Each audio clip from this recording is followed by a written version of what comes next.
我希望有一个人是真的看到我价值的，我希望有一个人是真的珍惜我的，我不希望有一个人只是为了希望我能够去配合，或我去付出，或我必须要能够去迎合这个状态的时候呢，他们才会想到我。你的感受才是最重要的。如果你连你自己的感受都照顾不到，你就别想要花别的力气去照顾别人，因为这样子会为你带来内耗。不要对痛苦上瘾，也不要对于付出认为这是一件值得或应该做的事情。如果有人利用你的善良，利用你的单纯，利用你愿意去付出的这一份心意，你必须要具备保护自己的勇气。在第3个月份呢，不管你是做什么样的决定，这个决定必须让你感觉到热情。Hello， 双鱼座的朋友们，大家好，我是 Jane。今天这个影片是要给双鱼座的朋友们的正能量运势牌卡解读哦。那我们正能量运势牌卡解读呢，没有任何时间上面的限制，所以呢，如果你不是在我们首播的时候看到这一则影片，我会建议你以当下的这个季节为主，或者是前后推敲3个月的时间，通通都可以。影片下方资讯栏有详细的影片使用说明。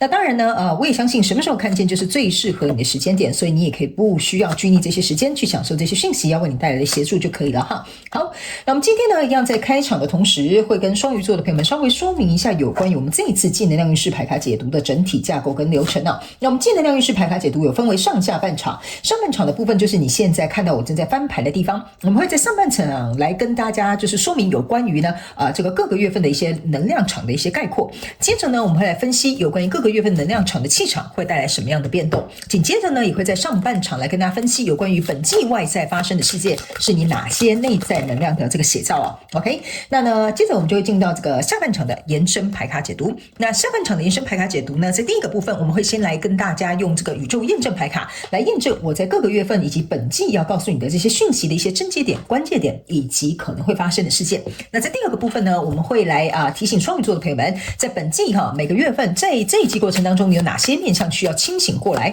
哪一些地方呢你需要放手，不要再执着了哈。那第3个部分呢，也就是在本季各个月份的过程当中呢，你有哪一些需要学习跟具备的力量可以灵活运用。第4个部分，我们会在本季的每个月份来分析有关于这个自我定义哪方面你需要做一个更新跟调整。最后呢，我们就会用大家最喜欢的天使跟宇宙传讯的部分来听看看天使跟宇宙有什么样的讯息，希望透过传讯者我用口说表达的方式来让你知道。 OK 好，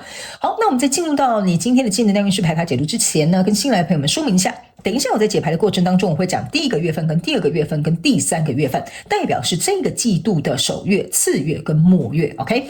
并不代表是今年的1、2、3月份哈，因为每个人看到这个影片的时间不同，有的人可能是4、5、6、7、8、9月的时候才看到，有的人可能是刚好今年的1、2、3月份。But anyway， 我要表达的这个就是这一季的我在讲什么？这一季的首月、次月跟末月，好吧哈？因为呢，经常会有新来的朋友们在下面询问，所以我就每次开场都会稍微跟大家说明一下。OK， 好，那报告完毕，我们就准备进入到这一次双鱼座的朋友们正能量运势牌卡解读。那请给我一点时间，让我去感受你的能量场上面的呈现跟细节哦。请稍后。Hello， 大家好，我是 Jane， 非常欢迎大家来到我的频道收看我的影片。为了提供给大家更多丰富精彩的内容，在今年我成立了思维手术室社群，想要邀请你一起来灵活运用妈妈生给我们的大脑。那在社群里，我将会带领大家一起练习思维改写，并且提升自我认知，让你在面对生活当中的挑战有更强大的底气以及过人的应变能力。只要点击影片下方的资讯栏，就会看到思维手术室的社群连结以及入群步骤的说明影片。那接下来就让我们一起来看今天精彩的影片内容吧。OK， 好，双鱼座的朋友们，我个人会感觉这个整个季度的过程当中我会觉得你可能要特别注意一个课题，就是不能再勉强你自己去做你不想做的事，或者是不要为了顾全大局牺牲你个人的利益。 OK， 我觉得这2点算是算是你这一季的能量场上面的主轴 ，OK， 不然你非常有可能这个状况你会受困在其中，而且可能会引发其他的事情发生。但是大家不要太害怕不是什么可怕的事情会发生，就是说可能这件事情你本来可以安全下庄结果呢，殊不知你又因为这2个原因，可能就会继续卡在这个状况里头。我们一起来看一下轮廓哈。首先呢，在这个季度的第1个月份过程当中，你抽到是 Judgment， 然后还有这个圣杯4，还有这个钱币国王哈。我个人会感觉呢，这第一个月首月哈，本季的首月呢，我觉得这张牌卡在你第一个月出来有一种很奇妙的氛围哈，我不知道为什么哈，这个呢是一个圣杯4，然后呢这边是有一个人递出一个圣杯，可是这个人是背对这个圣杯3跟这个圣杯1，然后呢朝向一个这边有一个叫什么我就当它是飞马哈，飞马的这个方向哈。我觉得呢，在第一个月的过程当中呢，我觉得你的生活或你的环境范围里面呢，有一个其实是蛮不错的一个状态，但是你并没有因此而快乐。好不好？我觉得这是一个蛮有趣的氛围哈。那新来的朋友们，我先跟你说明一下哈，我的技能运势牌卡解读没有任何的主题限制，请你灵活运用这些讯息，灵活运用妈妈生给我们的大脑，把这些讯息最大化。那这个呢，可以你自动对应到你现在目前正在交手的相关状况、人数、事件、梦想或目标，甚至是关系，还有投资跟创业项目，通通都可以，好吗 ？OK 哈，好。为什么会说呢？这个状态是它很好，很快乐，但是为什么你心里并没有很满足，或者是这个对你来讲你并不是感到很开心哈？这边呢，我简单举一个例哈给你听哈。比如说公司目前现在有很多业务在执行。OK， 但是大部分的业务的这个消息都是好的 ，OK 哈，你为什么会背对这个圣杯3跟这个圣杯1呢？有一点像是说呢，这个 judgment 象征就是一个审判评判 ，OK， 我觉得这个皆大欢喜的好消息，就是比如说，我们这个案子做得很顺利啊，客户很喜欢，或者是这个月谁谁谁又达到了公司的目标哈，在这个状况当中，你背对这个圣杯3，就是大家都在就是怎么样举杯庆祝啊，或者是大家都在觉得这件事情很棒很棒怎么样的时候呢，你却背对这个圣杯3，你朝向这个白马，然后这边有个圣杯1，象征就是说别人也把这个圣杯递给你的时候，你也没有打算要接受，所以意思就是说呢，这个状况让你并没有很开心的原因，就是因为真正拿到，比如说假设被客户夸奖的可能是你的同事老王但其实实质上做这些事情的是你。所以呢，大家看似很开心快乐，在庆祝一个美好的结果，或者是这个关系或这个合作，大家都觉得说我们好期待哦，我们终于要在一起了，或者是比如说终于搞这么久了，我们终于要正式签订这个合约了大家是很快乐的。但是你是属于里面那个比较安静的，或者是比如说对这个现状，我不能说你感到不满足，但是我个人会感觉你会有一点点觉得自己哪方面的渴望被看见，或者是需求没有被弥补到 ，OK 哈，所以就算这个人不知道跟你交手的这个相关状况人数呢，就算递这个圣杯进来可能他们给你释出善意说，走啊，我们一起去庆功宴啊，走啊，我们一起去怎么样啊？你呢，其实对这个我觉得不太感兴趣。OK 好，所以呢，这个飞马呢朝向你飞奔而来，我倒是觉得这一匹白色的黑马我觉得你比较希望你的状态是属于不被干扰的，或者是可以从这个状态当中离开了，比如说不要去参加庆功宴啦，或者是比如说不要去庆祝啦等等之类的，因为这边有一个钱币国王那这个钱币国王非常有趣的一件事情呢，就是这是一个石雕的国王 ，OK 然后呢手上拿着一个金色的钱币，我觉得你有点。这个要怎么形容这个能量场？我想想这个有一点像是说，我不能用名存实亡，但是有一点像是说这个比如说被升迁、被加薪、被大家拥戴的那个同事老王他就有点像是虚拟的坐在这个皇位上，然后坐拥这个金币。你懂我意思但是真正这个国王的后面，你注意看这个国王后面其实是真正的人的国王坐在这里。就是说真正去成就这个国王的另有其人，因为面向那一面的是辛勤耕耘的农夫，所以你就有点像是这个农夫所以我才会说为什么一开场我会觉得说你的能量场有点像是不要再牺牲你自己去成就大局，或者是不要再因为什么样的原因导致于你可能不断的付出，或者是卡在这样的现状里 OK， 因为我觉得你现在在第一个月的这个能量场给我有一种应该要被看见没有被看见，吃力不讨好的事情也都是你在做这些所以我会觉得这个会让你的心情在第一个月份的时候有一点落差感有一点落差感，我不知道我这样形容你能不能懂但是我就尽可能比喻给你听 OK 所以真正被看见的应该是这个辛苦耕耘的人OK， 这就是你 OK， 所以呢，来到第二个月份呢，这边有一个钱币10，然后呢，这边还有一个圣杯骑士，然后这边还有一个权杖1。那这三张牌卡来的时候呢，给我有一种感觉，就是说这个圣杯其实已经有递过给你了，大家可能邀请你去庆祝，可是他们可能听不见你心中的呐喊，或你内在觉得不公平的地方。所以呢，在第二个月份呢，这边呢又有一个圣杯骑士，又再一次递这个圣杯给你，然后这边是一个钱币十跟一个权杖一，象征的意思是说，为了这个顾全大局，或为了大家着想，或为了这一段关系，或为了什么点点点，你自己填空哈。这个人依然有释出这个善意，要把这个圣杯给你，不是圣杯给你哈。但是他是为了这个钱币十而去做这件事情的，所以这个人事物，你们可能要去想一下是什么样的因素要素，或是什么样的人物会把这个圣杯递给你，但是他要的结局是这个钱币十，所以我才会说呢，在这个过程当中，为什么他又要用圣杯侍者去供这个钱币十呢？原因是因为你不要忘了，你是一个钱币国王。OK， 只有钱币跟钱币的性质才是一样的，所以他们之所以为什么递这个圣杯给你，就有点像是说这件事情只有双鱼座的朋友们可以做，或这件事情只有双鱼座的朋友们比较熟悉，或者是只有双鱼座的朋友们才会爱我，都可以哈，你们就自行灵活去运用这些讯息。所以正因为如此，这边有一个权杖一。OK 哈，这个权杖一呢，我个人会有一种感觉，就是说呢，你必须要在这个时候。拿着这根权杖哈，有一点像是在跟他们讲说，你们拿来的都是这个情绪，我拿出来的是行动力。如果没有我这个钱币国王去做这件事情，你们怎么可以这样子开心快乐的在庆祝 ？OK， 那我做了这件事情之后，你们还想要给我更多的这个圣杯哈，要我再去处理或付出或承担更多的这个状况 ，OK？ 所以呢，这个权杖一给我一种感受，就是说你开始在衡量说，这些人可能是用感情，可能是用情绪，可能是用念旧，可能是用这种同事之间的这种互相的这种支持的道义哈。有点，我个人会感觉这个圣杯不是充满爱意的那种，这种圣杯如果偏激一点点，会变得有点像情绪勒索，就说为了公司你干嘛要这样子啊，甩什么那什么。甩什么小性子之类的哈，就是说你为什么要这样子啊哈？所以这如果用偏了，会有点像情绪勒索。但是你这个权杖一有点像是在告诉他们，你们拿来的都是圣杯，都是那种说话虚拟、情绪摸不着的东西。但是你在跟他们表达的是，我的都是行动、付出、看得见、摸得着的东西。所以在第二个月份，我个人会感觉会开始有一点对立面，或有一些沟通的场面可能会出现的，因为这些圣杯是没有办法去对等这些钱币跟这个权杖的东西的。OK 哈，所以呢，来到第三个月份的一个能量场概括哈，这个是一个权杖六跟宝剑八，还有一个 Hierophant。OK，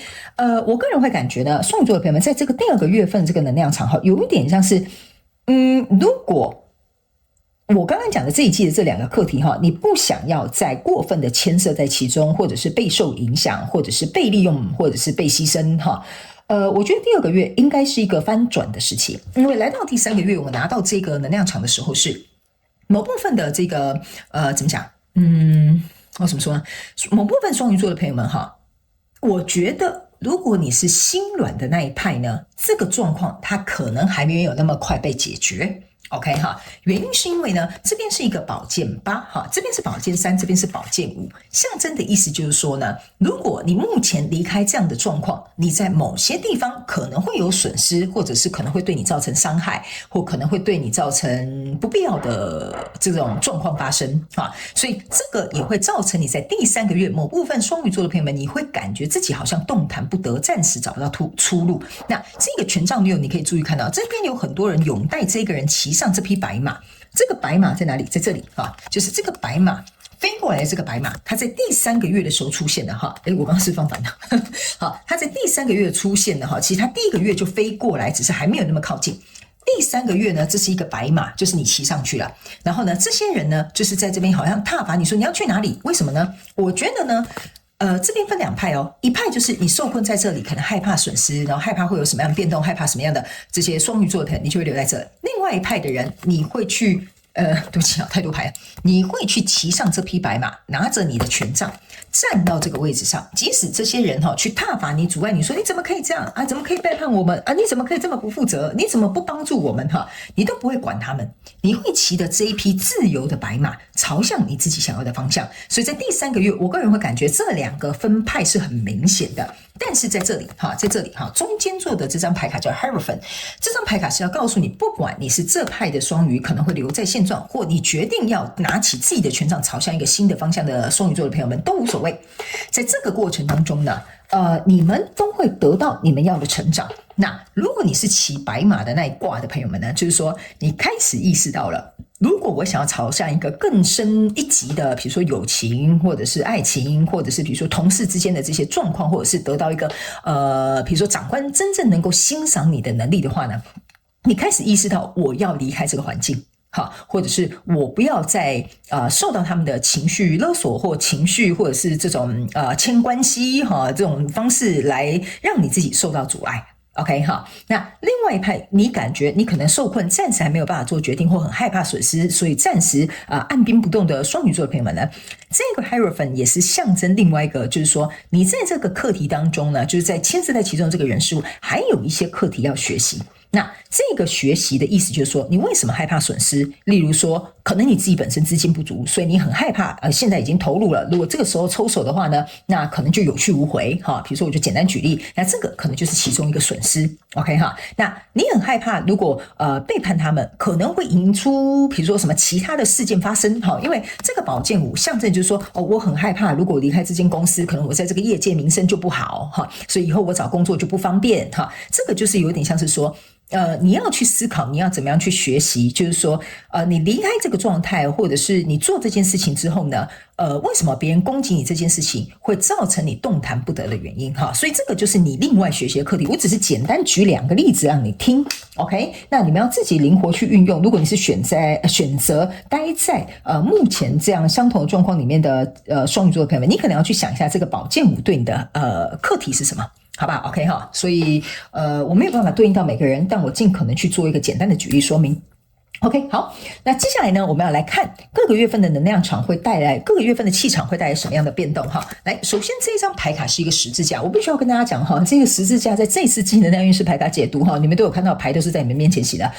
出来的这个出场率很高之外，而且他永远都站在第一位，所以我觉得在这一期应该有非常多的人，你们会去考验会被考验有关于你们价值观的问题。OK 好，那这张牌卡呢，其实要告诉这个双鱼座的朋友们，这个月份的气场会带来什么样的变动呢？我个人会感觉这张牌卡要传递给双鱼座的朋友们的讯息，比较有点像是说呢，你可以清楚的看见你被定在什么样的位置上。好，这个十字架就像当初定那个耶稣那十字架嘛，就是说为什么你用牺牲的方式被定在这个十字架上面？所以我在一开场的时候就有跟你讲，不要再用牺牲你自己的方式去成就大局。OK 哈，也不要再用什么忍耐的方式去换取什么东西，都没有必要。因为这一张牌卡就是在告诉你，第一个月份的气场会带来，就是让你看见你身处在什么样的位置。OK， 这个位置你被定的舒不舒服？你留在那里，你开不开心？满不满足？ OK， 这跟你内在这一匹白马不管你这匹白马来接你要去哪里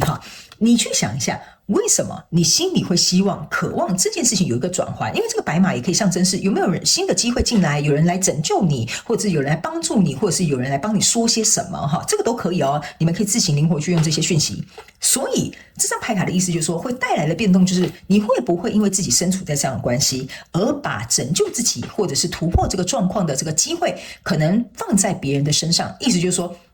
你在等待别人来救你，可是你不自救或者是比如说你看到你自己身处这个问题，你还不移动所以这个气场会带来的变动就是说，会让你在内心层面跟外在现实条件去做一个对比，所以你就会看得很清楚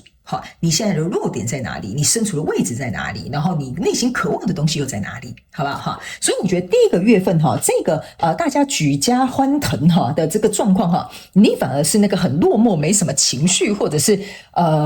甚至某部分小众的人，就像我讲的可能原本是你要升迁，结果变成老王升迁去了，他可能把你的小菜就把你的功劳端走了所以这个也会造成你受到这个事件的刺激，然后你才会开始去意识到原来这里有问题所以这个就是第一个月份气场所带来的变动。那第二个部分这边是一个迷宫。OK 好，那这个迷宫呢，就是很多人在这里面走来走去。他们要我告诉你，这个月份气场会带来的变动，就是说呢，我刚刚有跟你说第二个月份应该是可以有机会去谈，或者是开诚布公，或者是去把这些东西拿到台面上面来说的一个契机。那这个迷宫就有点像是我们在这个迷宫里面，我们要花一点时间才能够走到出口嘛。那有些时候我们会走到相同的路，有些时候我们会走到死路一条，但你绝对不会知道说我到底要走哪一条路我才会走出迷宫。你只有在不断尝试的过程当中，你才会找到出口。所以这张牌卡气场所带来的变动，就是要告诉这个双鱼座的朋友们你如果觉得你现在身处的这个人事物或环境或状况当中一直绕来绕去，很像鬼鬼打墙呢，在第2个月份还是会是这样子的状态，但是他们有提醒你这个迷宫呢，是比较有点像是说，你起码已经开始在尝试去做去走。OK， 比如说这个人拿着圣杯进来，你拿着这个权杖，那你可能在跟这个人沟通，但跟他人沟通去的时候，有时候就词不达意，或者是两个人各说各话，或者是比如说你想说服我我想要压制你所以这个就有点像是迷宫，会来来回回，暂时找不到一个出口跟方向。但是起码这个游戏启动了，就是说这个迷宫的游戏启动了，所以你们才有机会能够慢慢去寻找到这件事情的出口。所以我才会说，在第3个月，有的人会留下，有的人会离开，因为有的人在迷宫里面会迷路比较久，有的人可能他记得，就是比如说他记忆比较好，他知道说这条我上次走过了是死路，我要换这一条这一条会绕回去原来那条，所以我只能走这一条。OK， 所以这个迷宫就是要告诉你，有的人在这一季的过程当中，有的人会走得快，有的人会走得慢，但是会有来来回回的一个状况。所以来到第3个月呢，来到这里这个呢是一个，这个很像蒲公英那这是一个幸运草。他没有告诉你第3个月份气场所带来的变动是什么，就是为什么我刚刚会讲你们这边会分为2派人马这一张牌卡就是要来验证我跟你说的。如果你是这个蒲公英，风吹了你就可以走，就像你骑上这个白马是一样的道理。但是你不要忘了这个上面这个种子会飞走，但是下面留在这里的根部会留在现场。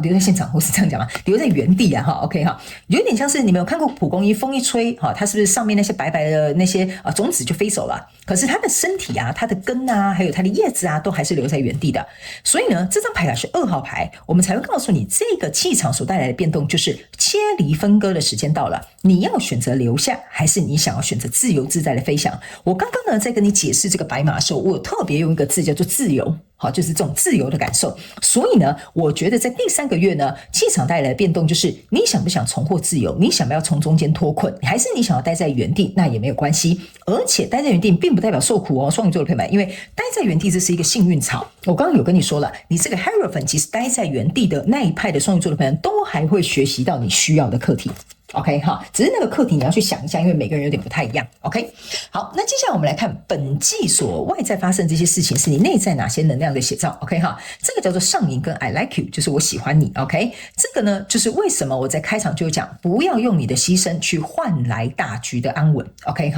这个 addiction 呢就有点像是说你已经对于这个模式上瘾了。就是说我这样子做别人会夸奖我，我这样子做他们会喜欢我，我这样付出他们才会觉得我有值得。 OK， 所以这个状况当中有点像是我用这个 addiction 去换这个 I like you。 OK， 所以这会变成是说呢，外在发现这些事情让你去看到原来我有这个上瘾的镜头啦，就原来我有这样的状况。但是呢，这边呢也有某部分双鱼座的朋友们，我必须要告诉你你会用这种方式去做这件事情某部分其实你是有隐性操控的。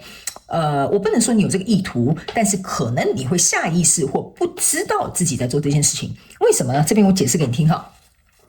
这个 addiction 就像比如说我付出，我为了换来他们对我的喜欢，有一点像是说这个是一个隐形的控制，我只要付出你就会喜欢我。所以这个有点像是隐形的控制，但是可能不是你的意图，可能不是你的出发心，但是你不清楚你自己在做这件事情。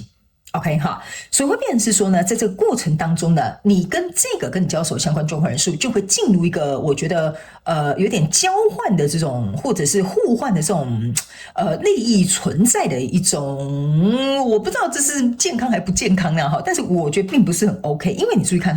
你看这个女生后面这边是牵着一个爱，所以她是被锁链绑着这个爱，像这边是说我付出你才会爱我，所以我才会跟你说 I like you 是不是这样说，对吧？所以呢，这就是为什么我会觉得你很渴望得到这个对方 I like you 的这个人的什么比如说认同也好，喜欢也好，称赞也好，都可以所以这个就是你内在能量的写照，反映在这外在的世界里。但是这一次的外在事件就是本季在这里有一个机会可以改变，所以我觉得这个改变是你呼唤来的。OK， 你知道你有这个状况，但你呼唤来这个改变，这个所谓的事件其实只是来提醒你说，我内心曾经有想要一个改变，那时候到了，我到底要变还不变？所以来到第3个月才会有的人是犹豫，有的人是已经做好准备要往前走了。OK 哈，所以这大概是一个你这一次技能量的轮廓。那接下来我们要进入到这个下半场延伸牌卡解读更详细的解说了。那下半场延伸牌卡解读呢，首先我会用宇宙验证牌卡来验证各个月份的能量场的细节、症结点，还有